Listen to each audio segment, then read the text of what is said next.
Time is almost up. I 49 have been married to my wife 50 for 24 years, where the last 15 have been a DB and haven't had sex in the last 12 years. We have 3 daughters, the last of which is about to leave for college in January as she has taken an early acceptance and is on full scholarship. The oldest has completed her degree, the middle is in her junior year, and is fully funded by her employer, so we have no college expenses, for now. When we dated, I thought my wife was HL. Through our dating period and our engagement, we nearly had sex every day and many times multiple times a day. Thought I had hit the jackpot. Sex slowed down with kids, and then fell off a cliff a few years after the last when she decided that there would be no more kids. She had talked about wanting 4 early on, and then completely stopped altogether 12 years ago. I have communicated that this makes me feel unloved, that I'm frustrated, but she doesn't care. I know many will ask why I didn't divorce, and I strongly contemplated it. However, I wanted to be in my daughters' lives, and I knew that if I divorced, that wouldn't happen. Also, my wife is a terrible manager of money. I have tried to manage the finances, and she spends nearly everything immediately as it comes in. We're technically very deep in debt despite my high income, low 100s. I've tried to talk to her about this and to work on it, get counseling or whatever, and she refuses and screams that I don't love her when that happens. If I left, I knew she would cut me off from my daughters, and spend all money into oblivion, and my daughters would probably grow up in poverty.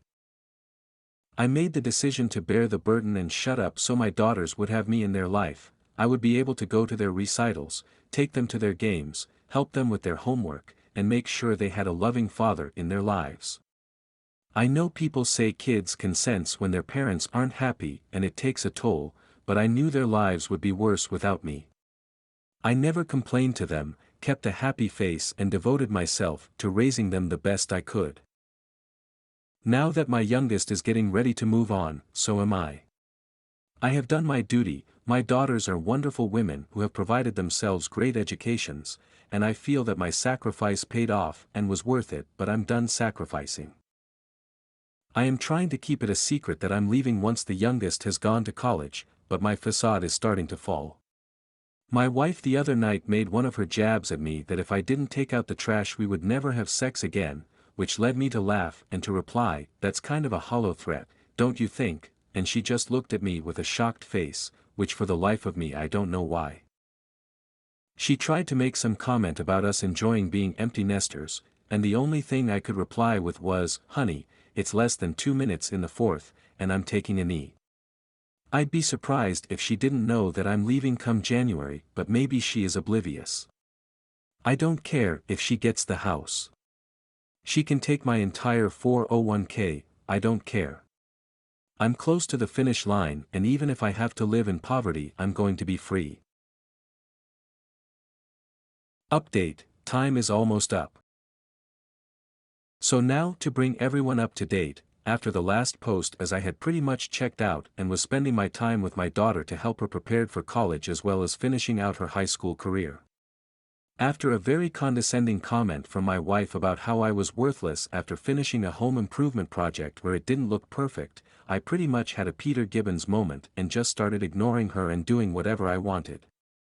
If I wanted pizza, I ordered it for myself and daughter with the toppings we liked and didn't order anything for her. If she had plans where she expected me to go somewhere, I went out for a drive or did something else I wanted to and left her to go to the event or whatever by herself.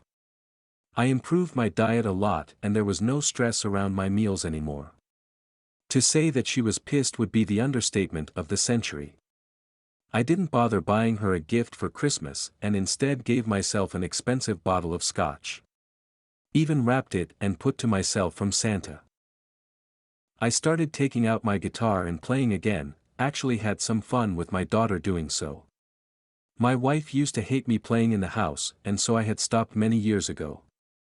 My daughter didn't even remember me playing, so it was fun. While I have been working out, I got much more serious about it. I put on a little bit more muscle. I started throwing away old clothes and cleaning everything out. I started selling old tools and junk I had that were mine. So pretty much, cleaning up.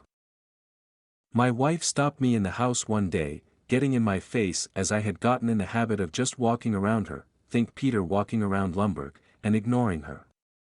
Angrily she told me she knew that I was planning to leave, and I was too pathetic to do it. I would come crawling back to her. I said nothing and just smiled, thinking to myself, that's what you think. I spent the rest of the time prepping for my exit and had everything getting set up. Finally, the day arrived where I packed up my daughter's things and I moved her to her university's housing. My wife didn't come, which wasn't surprising since she hadn't gone to the other daughter's college move-ins. When we get there and I'm helping move her in, my other two daughters show up to help as well.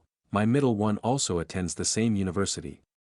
We finish and have a dinner together, and my oldest in front of the others asked when I would be leaving her mother. I honestly told them immediately upon returning home.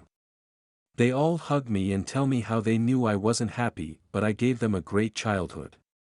I never realized it, but as they talked, their mother hadn't been to more than a few of any of their soccer games. She rarely attended recitals. I was also the only one to help them with their homework. I had always assumed, from all her complaining, that I was barely pulling my weight, but my daughters were here telling me that I had done almost everything and how much they loved their childhood and growing up with me as their dad, but they wished their mother spent more time with them. They basically said in their own way that I was the reason they were successful. At this point I felt so loved and successful, I could have died and been completely happy having experienced that moment. Afterwards, my youngest made me promise to not ghost my wife, as I had planned, but to confront her before leaving. I agreed and the next day headed back home. Back home I grabbed the last of my small things, as all the major items/documents were already secured, and set about confronting my STBX. I turned on the audio recorder on my cell phone, one-party consent state, put it in my pocket, found her and told her we needed to talk. I said I was leaving, I haven't been happy for years, our youngest was gone and now so was I. She became indignant. Once again telling me how pathetic I was. That I'll come crawling back. She continued to insult me, and said that if I really did leave, I'd just die alone. I responded that that's interesting because for the past 16 years I've been dying alone slowly when I was supposedly married to someone who was supposed to be my companion, and I've never felt so alone my entire life than during this time.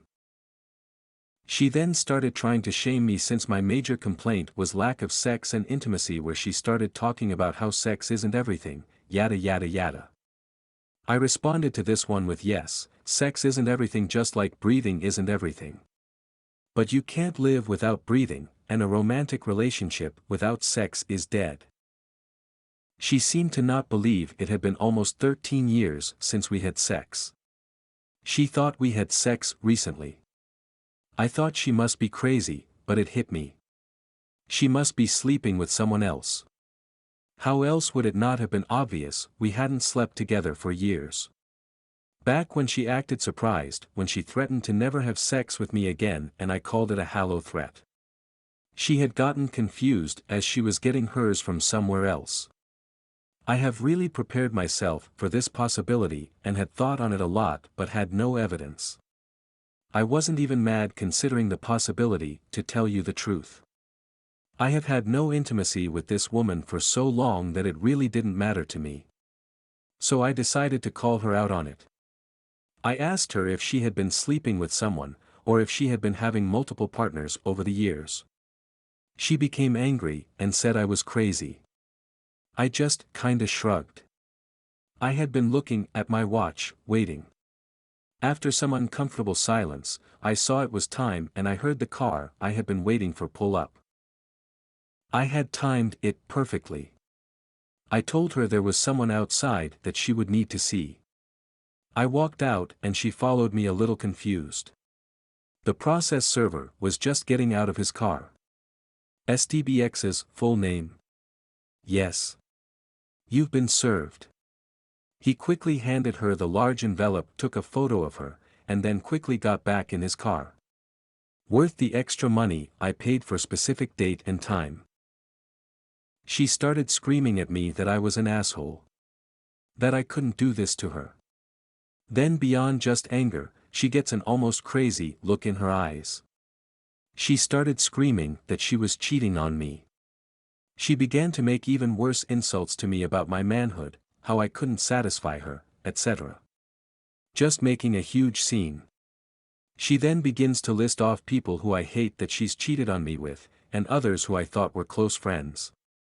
I wonder if she thinks she is making me mad, but instead I try to fight off a smile as I just start thinking to myself, OMG, I might not have to pay her alimony. I might not have to declare Chapter 7 when this is done. I live in an at-fault state. As she's still screaming, I look at my watch one final time and tell her, as I had practiced several times, oh, look at that. Time's up.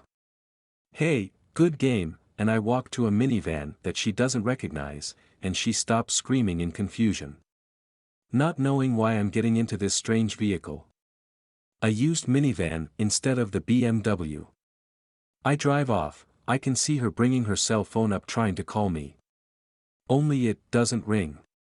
She gets a disconnected message from the carrier instead. I have a new cell phone with a new number she doesn't know, and her number is blocked just in case anyway. She won't find any social media presence as I have deleted all my profiles. The only things of mine she'll find in the house are worthless items I couldn't sell and were too big to have put out with the trash. She won't find any pictures of me in the house as I took all of them. The only time she'll see me will be at the divorce proceeding. I pulled over after a few miles to get out and walk around just a little. It hit me. I'm out. To pull another movie reference, I felt like Andy Dufresne from The Shawshank Redemption after he climbs out into the rain from the sewer line. I mimicked with my arms extended and I closed facing up into the air, only no rain. I'm free. Subscribe to my channel.